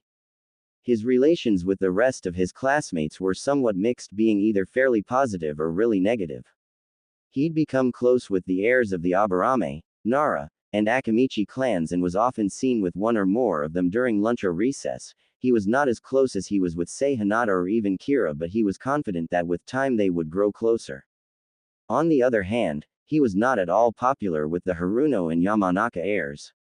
Though that had less to do with his personality or even how he treated them. It was actually because of his none too subtle rivalry with none other than Uchiha Satsuki. Even thinking of her annoyed him. He'd tried early on to befriend the girl, but she had brushed him off with barely a glance, like he was beneath her notice. If that had been the end of it, he probably wouldn't have cared, but it seemed fate had other plans for the two. The Uchiha heiress had been more than content to completely ignore him until they had been paired together in a spar a few weeks later, with Iruka wanting to see how much he had progressed since their talk, especially since he wasn't studying any of the academy styles. The fight itself wasn't notable since Iruka still made sure to interfere if anything looked to be going too far, and with the aid of his newly found taijutsu style he'd managed to fight her to a draw. That was saying something, as Satsuki was arguably one of the best fighters in their class, with only Hinata, Kira, and himself being able to challenge her at all when it came to pure hand-to-hand combat. After that, the Uchiha had apparently made it her personal goal to beat him in anything and everything. test scores, weapons throwing, and of course their weekly spars. She made it a point to always choose him as her sparring partner when the chance presented itself, to the point no one besides Hinata and Kira even bothered to pick him anymore. He'd called her out on it more than once, but she only ever responded with vague insults or grunts. "Your stupid face pisses me off, idiot. That's the only reason I need." She sneered at him, arms crossed in her usual aloof pose. Her apparent distaste of him convinced those who admired her to dislike him too, so Sakura and Ino avoided him when possible, being big fans of the girl for whatever reason. He'd long since given up on understanding them, and he had better things to do with his time anyway. He decided he'd spent enough time sitting around, and so he picked himself up and began his trek home. He still had a whole week of homework from before break that he needed to finish, and he didn't need another lecture from Aruka like the last time he forgot to do it. He made a mental note to himself to maybe stop waiting until the last minute to do his assignments. "You look like crap, Whiskers." Kira's teased, amusement in her voice as she took in his tired appearance. The boy had small bags under his eyes as he leaned tiredly against his desk. "Bite me, Kira." He yawned out. He didn't realize just how long it would take to get all of his work done. He had worked well into the night to complete it all. "Don't think I won't, Whiskers," she replied with her signature fanged grin, getting a concerned sideways glance from the blonde. She had actually bit him before, so he wouldn't put it past her to do so if he pushed her. "How is it you're more of an animal than Akamaru?" Hinata sighed out, shaking her head at her friend's behavior. "I don't know. How do you sit straight with that stick up your butt, princess?" Kira shot back. "When do you plan on taking it out?" Despite her harsh words, there was no real heat in her voice. Having long since grown used to this routine, the two were aware everything was said in jest. Hinata released an unladylike snort at the question. "Why do you ask? Are you hoping I'll let you use it play fetch perhaps?" She shot back, her face the picture of serenity as always. "Oi, are you looking for a fight, princess?" The feral girl barked out, rising from her seat. "Why are you three always so noisy?" a tired voice complained from behind them. Naruto tilted his head back and saw the irate face of Shikari glaring down at them. "Well, as much as a sleepy Nara can glare anyway." "Heyo, Shika-chan." The blonde greeted, not at all fazed by her irate gaze, offering a small wave to the girl. "I thought I told you not to call me that, you troublesome blonde," she complained, resting her cheek in her palm. "Shika, I'm hurt." The blonde gasped dramatically. "Are you saying you don't like my nickname for you?" His response was an eraser hitting him in the face. "You're so mean to me, Shika-chan." He pouted. "Idiot," she muttered, shaking her head before returning to her nap, her arms acting as a makeshift pillow. "Anyo, you shouldn't tease Shikari so much, Naruto. You know she doesn't like it." Choji's voice called out from next to the sleeping girl. The portly boy was happily munching away at his chips as usual. "Ah, it's fine, we all know Shika-chan loves me," he replied with a small grin. Another eraser smacked into the side of his head. "I thought you were sleeping," he yelled, rounding back on the black-haired girl. She simply flipped him off, not even bothering to raise her head at him. The girl was actually rather vulgar for her age, something he'd quickly found out within days of getting to know her. Amagi had suggested it was due to Nara children maturing a bit quicker than most. They tended to pick up some bad habits early. She reluctantly admitted she had taken to drinking rather early in her teenage years before breaking the habit. Mostly anyway. He could hear Hinata and Kira laughing quietly to themselves at his plight. Well, Hinata was quiet about it. Kira did nothing to hide her amusement and was rocking in her chair with mirth. "You are all jerks." The blonde pouted, drawing small circles on his desk with his finger. "I do believe you were warned, Naruto-san. You have no one to blame but yourself." A quiet voice spoke out to his far right. "Thank you for your input, Shino. I really appreciate it," the blonde said, offering a deadpan stare at the bespectacled boy. Shino was a passive member of their group, only occasionally offering his opinions on anything, but when he did, it was almost always an opinion buried in logic or dry humor at someone's expense, though he swore that latter bit was never his intention. He didn't believe that one bit. "I'm detecting a hint of sarcasm in your voice, Naruto-san," the boy replied. Naruto just dropped his head onto his desk, why was he the one being ganged up on? Damn it, he hadn't even started this. This morning couldn't possibly get worse. You might want to stop doing that. I'm not sure you can handle more brain damage, idiot. A smug voice taunted from in front of him. Kami, you sadistic witch. Hi, Satsuki Tem. He sat up looking into the scowling face of his rival enemy. Glad you could be bothered to stop glaring at the wall for a few moments to grace us with your unwanted presence. You should be happy I even bother speaking with you at all. Thankfully stupid is not contagious or I wouldn't. She said, turning her head away from him. Naruto just rolled his eyes at her response and put his head back down. Maybe he could get a few minutes rest before class started. Good morning everyone. Please pull out your textbooks and open to page 40. Uruka's chipper voice spoke out as he entered the classroom, grabbing his own book as he prepared for the day's lesson. Naruto could only groan in frustration. Naruto, wake the hell up. Uruka shouted, tossing a piece of chalk at the sleeping boy's head with a level of pinpoint accuracy that could only have come from years of practice. I wasn't sleeping. I was just resting my eyes. The sleepy blonde countered weakly, his face slumped into his folded arms as he tried and failed to look alert. Sure you were. Need I remind you the graduation exam is tomorrow? The scared Chunin lectured. You could at least try and stay awake for this final lesson. Yes, sensei, whatever you say. The whiskered blonde replied, sitting up with a small stretch and a yawn as he readjusted himself in his seat. Uruka rolled his eyes. Having long since grown used to the boy's habits, he knew lecturing him any further would be pointless, so with a huff he turned back to resume his instruction. Naruto gave another small yawn and leaned back into his chair, tuning the man out as his mind wandered to more pressing matters. His graduation exam. It really had been 5 years, 5 long years since he first entered the gates of the academy and started a new chapter in his life filled with new people and experiences. A lot had changed in those 5 years, he reflected, the most obvious being he'd grown quite a bit, standing now at about 5 foot tall, a little over average for his age, which in his mind was a lot better than being a midget like he had as a young child. His outfit now consisted of a black hoodie with dark orange bands running along the length of the arms and the famous orange swirl marking that was found throughout the village printed on the back. He wore standard Anbu-style black shinobi pants as well, finished off with black open-toed shinobi sandals. Simple but efficient and also pretty comfy if you asked him. His personality had also changed somewhat. He was a lot calmer now than he'd ever been. Not to say he couldn't still be pretty rowdy when he was excited or training, but he was nowhere near as hyper as before. He wasn't the only one to have changed, however. Most of his classmates had grown up a bit, some more than others. Looking to his left, his eyes caught sight of arguably his closest friend.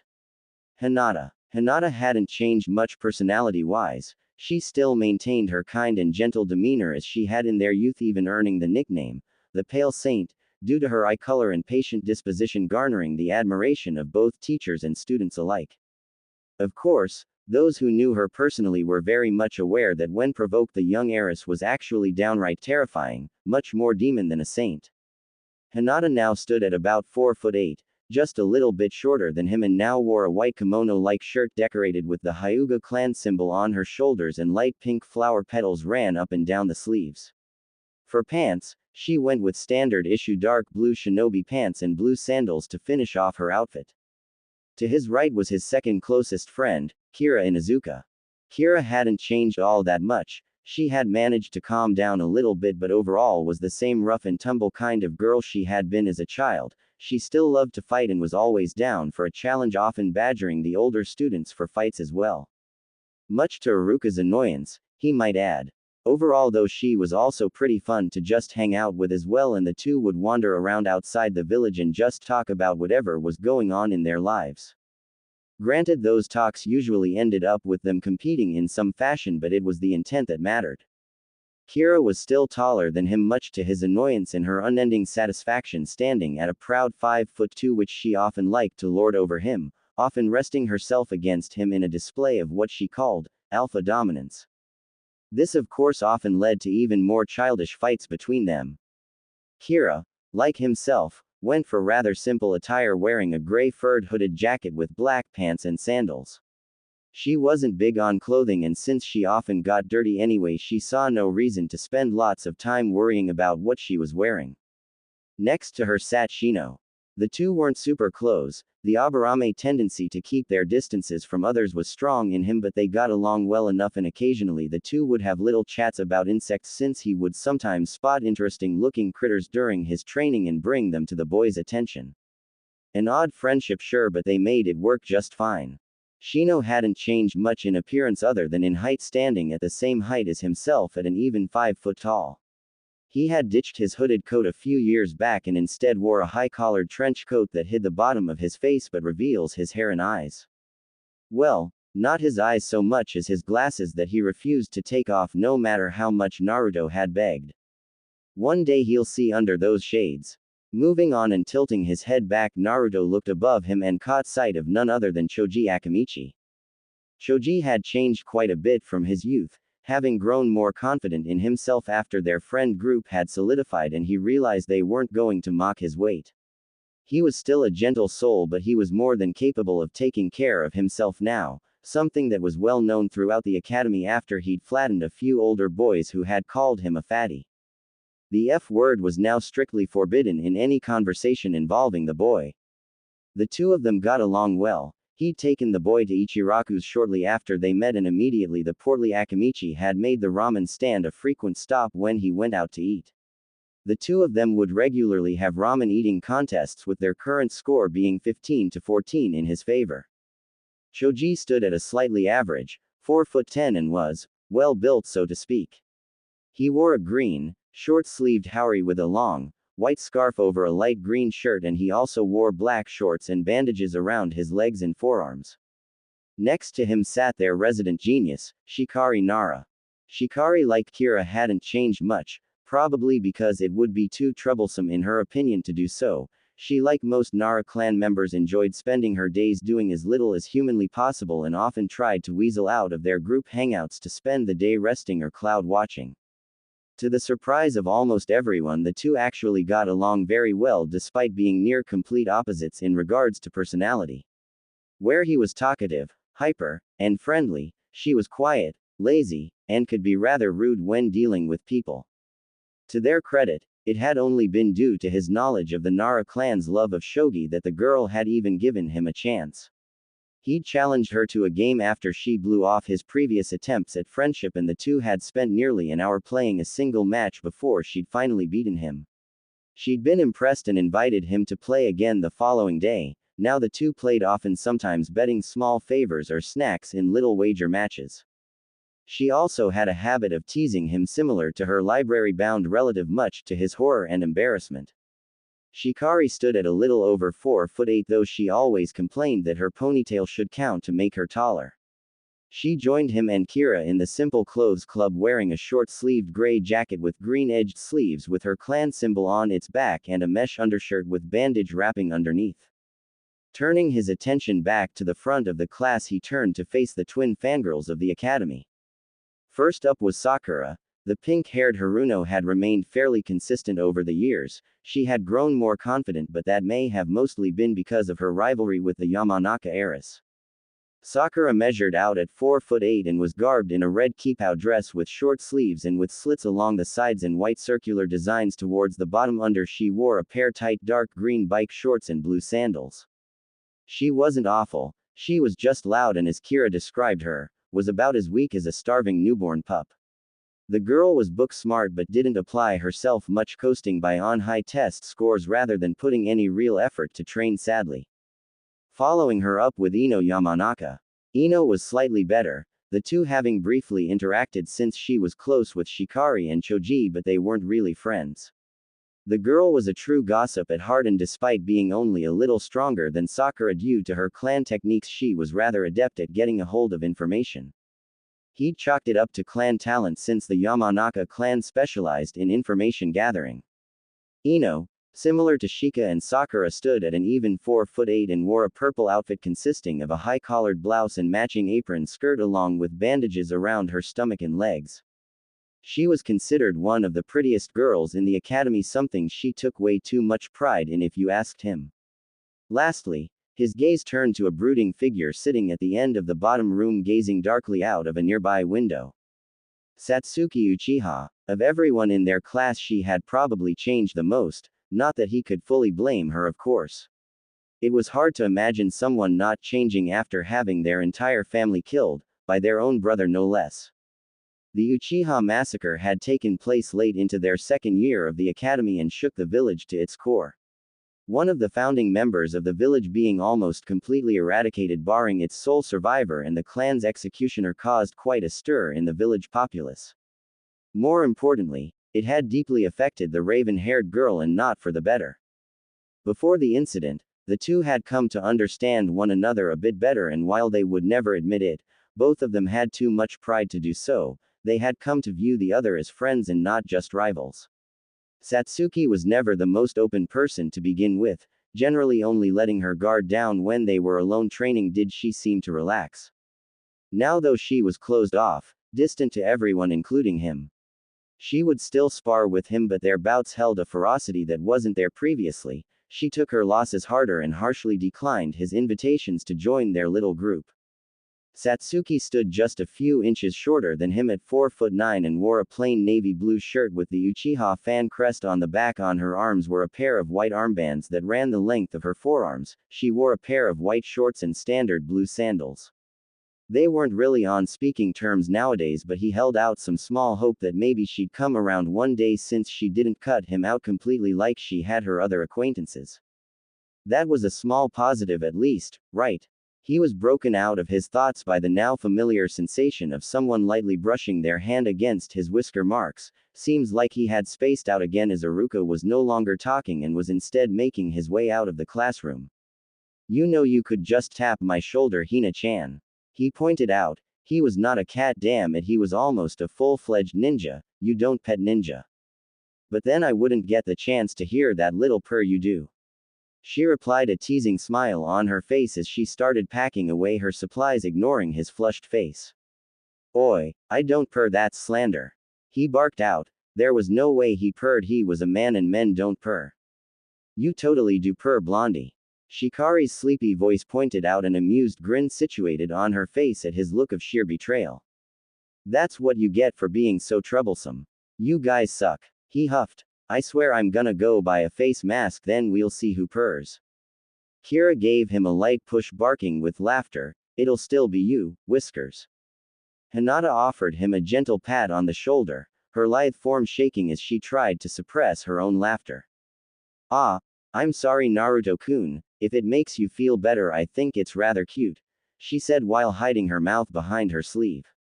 He gave them all a deadpan stare before packing his things, doing his best to ignore their laughter as he grumbled to himself about a lack of respect. Hey, Whiskers, are you planning on hitting the training grounds today? Kira asked as she stood up, grabbing her faithful puppy companion and placing him in her hood. Nah, not today. Think I'll just rest up and do some light review for the exam. Don't wanna go overboard and risk pulling a muscle or something, why? He answered, shaking his head. Damn, I was gonna ask you to spar with me again, nothing like a good fight to calm my nerves before the big day. The feral girl said, shoulders slumping at his answer. You should probably actually study, Kira. You are aware there is a written portion to the exam and we all know you have the lowest test scores in our group. He replied, giving her a knowing look as she rubbed the back of her head with a slight blush. Shut up, she roared. It's not my fault, it's all so damn boring. Besides, the physical tests should matter more anyway. What good does being super smart do if you go down with one punch? Was that a jab at me? Shikari asked, narrowing her eyes at the Inuzuka. Maybe. The feral girl answered with absolutely no shame in her voice as she stared defiantly back at the irritated Nara. Naruto rubbed the bridge of his nose and sighed as the two began to bicker back and forth. If there was one thing Kira excelled at, it was starting random fights. Hopefully, this didn't get out of hand. Kujimane no Jutsu. Why Kami? Why? After barely managing to stop Shikari from murdering Kira, the group had gone their separate ways, either heading home or out into the village to waste time until it got late. He had decided to skip training and just relax. He had made some stops along the way, grabbing a bite to eat at Ichiraku's before wandering aimlessly around the village. Now he stood on top of the Hokage monument, a rocky mountain that towered above the village, and carved in stone on the side were the faces of all past and present Hokages. The Shodai Hokage, and one of the founders of Konoha, Hashirama Senju, was known as one of the most powerful shinobi to walk the nations. His mere presence could force weaker ninja to flee in terror. Despite his reputation, he was also known to be a kind man who dreamed of creating a more peaceful world. The Nadaime Hokage, Tobarama Senju, was the younger brother to the Hashirama but no less infamous than his older sibling.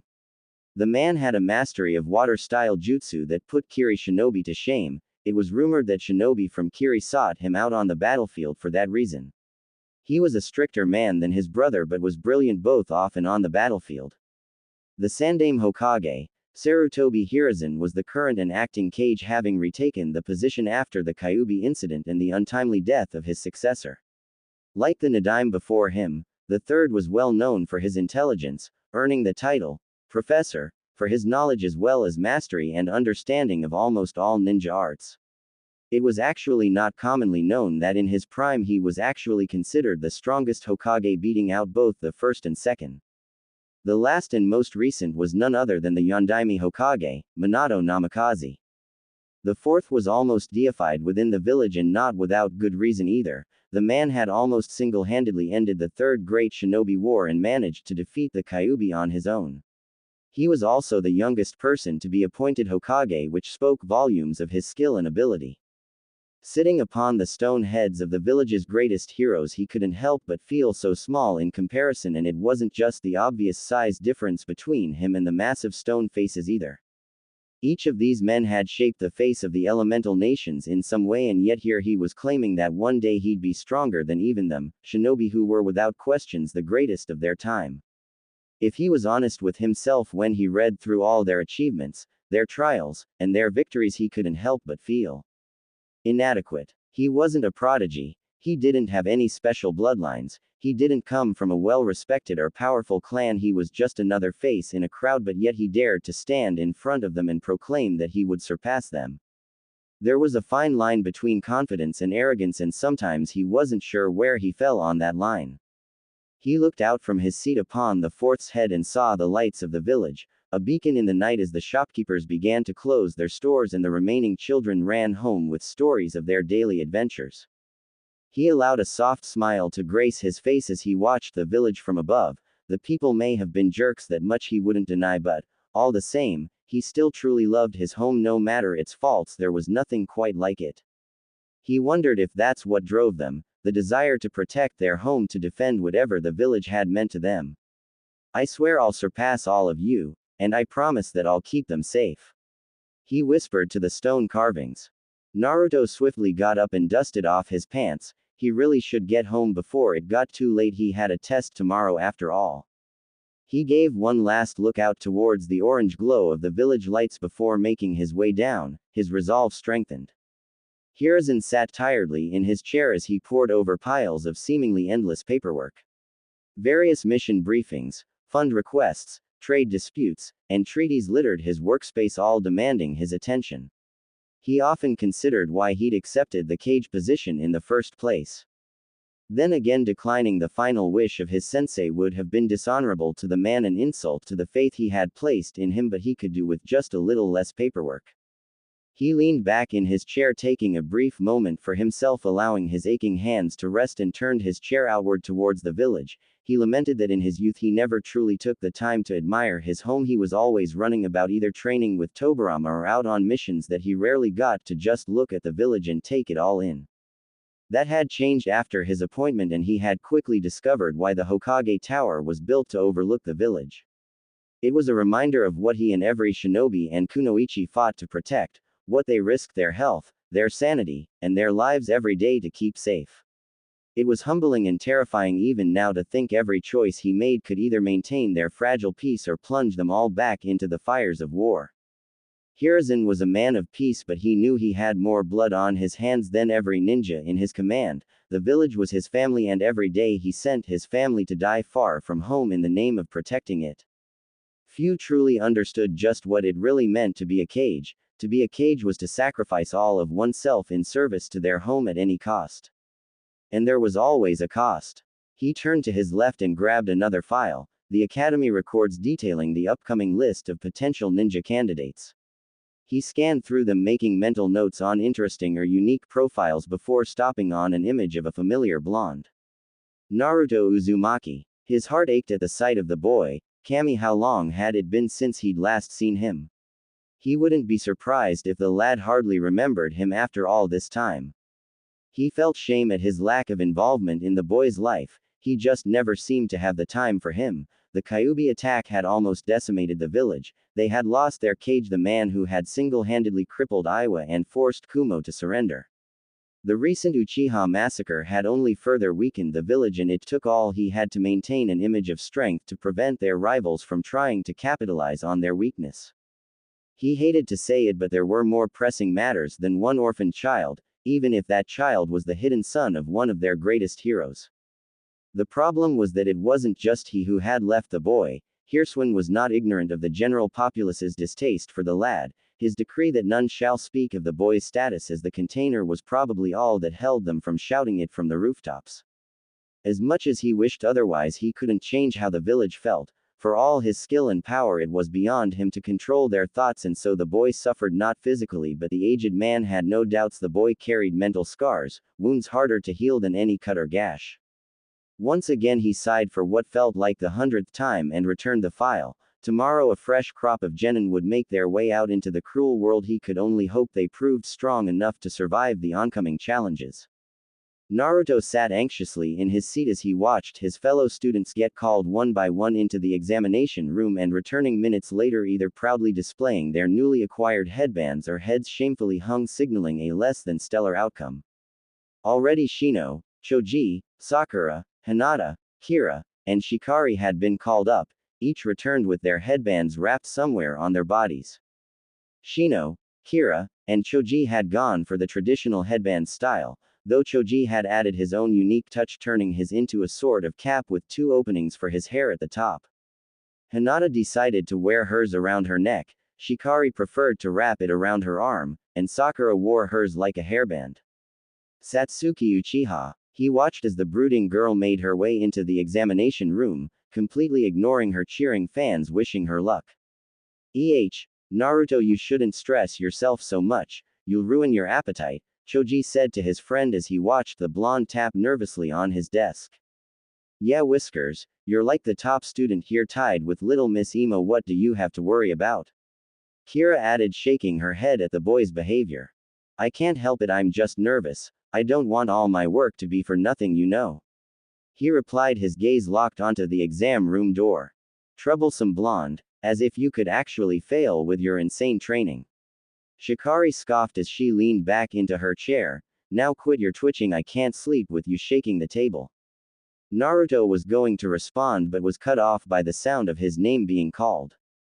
Naruto Uzumaki. Good luck, Naruto-kun. Hinata gave him a soft cheer as she watched him make his way towards the exam room, the rest of his friends following suit, offering words or gestures of encouragement. He acknowledged them with a nod before stepping into the room and taking his place at the center. Across from him sat Iruka and a mysterious white-haired chunin he'd never seen before. Though he didn't like the look in the man's eyes, it reminded him of the villagers, which set him slightly on edge. Iruka, noticing the boy's gaze, quickly introduced the stranger. Ah, Naruto, this is my assistant Mizuki, he said, gesturing towards the now revealed Mizuki. He normally teaches the younger students, but since they have the day off, he asked to watch your group. I see. Hello Mizuki-sensei, pleased to meet you, he said, giving a small bow. He might not like the man, but he would be polite for now, seeing as it wouldn't help him to root at the moment. It's a pleasure to meet you as well, Naruto-kun. Best of luck with your test. The man replied, returning the bow, though Naruto did catch the slight twitch in lips as he said his name. He didn't like this man at all. Turning his attention back to Iruka, he awaited his instructions. You've done well in all the previous tests, you scored almost perfectly on the written exam, and your skill in taijutsu is impressive as always. For your last test, you'll need to demonstrate proficiency in the 3 basic academy techniques: the transformation, replacement, and clone techniques. Naruto frowned slightly at the mention of the clone technique. He had always struggled to pull that one off due to his large reserves, but he had a workaround. He just hopped. It didn't disqualify him. Running through hand signs, he gathered his chakra and envisioning the third Hokage called out his technique. Henge no Jutsu. A cloud of smoke enveloped him before quickly dispersing, leaving in his place a replica of the aged Hokage, pipe and all, standing before his instructor. Very good, and I see you were paying attention when I mentioned the third enjoys smoking. It seems you don't sleep through all my lessons, the scared man joked. In another cloud of smoke, the whiskered blonde reappeared, dropping the technique while rubbing the back of his head sheepishly. Next, the replacement technique, if you would. Iruka prompted him to the tool to his left. Please switch places with the stool.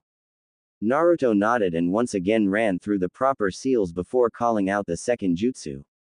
Kawarimi no Jutsu. Naruto felt a familiar tugging sensation of the technique as his body swapped places with the stool before casting it once again and swapping back. Perfect. Now just perform the clone technique and summon at least 3 clones and you'll pass. Iruka said. Naruto took a deep breath and performed the hand signs and called out the last jutsu. Bunshin no Jutsu. Immediately smoke filled the room as 10 copies of the blonde crowded the examination room, each one offering a sheepish grin at the deadpan look on their sensei's face.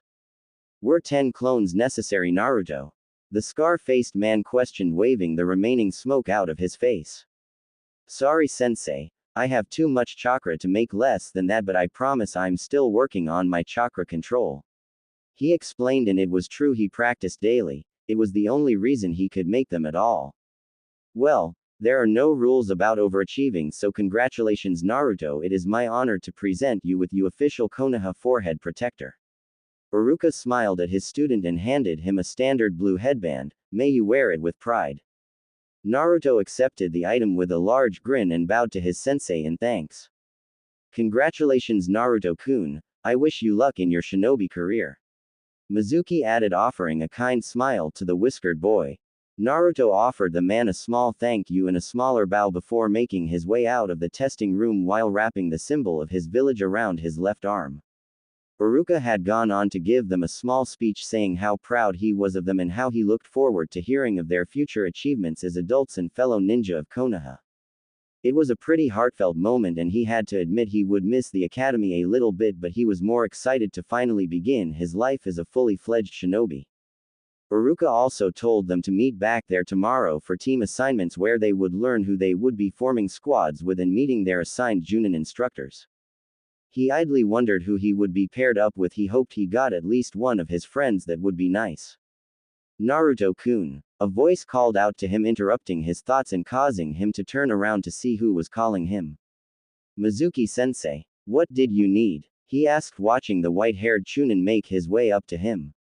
I wanted to talk with you again and praise your performance. You did well and your chakra reserves are very impressive for your age. The man praised, offering him a smile. Ah, thank you Sensei. Iruka-sensei is a good teacher and I like the extra energy, but it's really hard to control. I'm just happy he allowed me to pass. He replied politely, though he wondered what exactly the man wanted. He really is. He cares a lot about his students. I don't think anyone puts quite as much effort into teaching as he does. Mizuki chuckled. Was that all, sensei? I have some preparations for tomorrow I need to make if that's all you wanted. Naruto wanted very little to do with the man. He understood that in the exam room Mizuki had to put up with him, so why would he go the extra mile to seek him out just to wish him well? Mizuki offered a kind smile. Well, you see Naruto-kun, I wanted to offer you an opportunity I thought you might be interested in. An opportunity? What kind exactly? He asked, his eyes narrowing at the instructor. Mizuki quickly put his hands up, seeing the suspicious look the boy was sending him, and moved to explain. Ah, you see Naruto-kun, I had a second reason for being present for your class's test. While my job was to just observe, I also had a second assignment from the Hokage. He explained, catching the blonde's attention. You see, I was supposed to look out for talented graduates who are further ahead than their classmates and offer them a test. If they pass, they are put on a fast track through the shinobi ranks to bring out the best the village has to offer. Mizuki explained. And I assume you wish to offer me this test? The blonde questioned. Mizuki nodded. I think you have what it takes, So what do you say, will you at least hear me out? He asked. Naruto weighed the pros and cons of hearing the man out. It sounded plausible if somewhat convenient. What would be the harm of at least listening to what the man had to say? Alright, Mizuki-sensei, what exactly is the test? He asked. Mizuki offered the boy a wide smile. I need you to retrieve a certain scroll for me. He began as he launched into an explanation of his little test. All according to plan.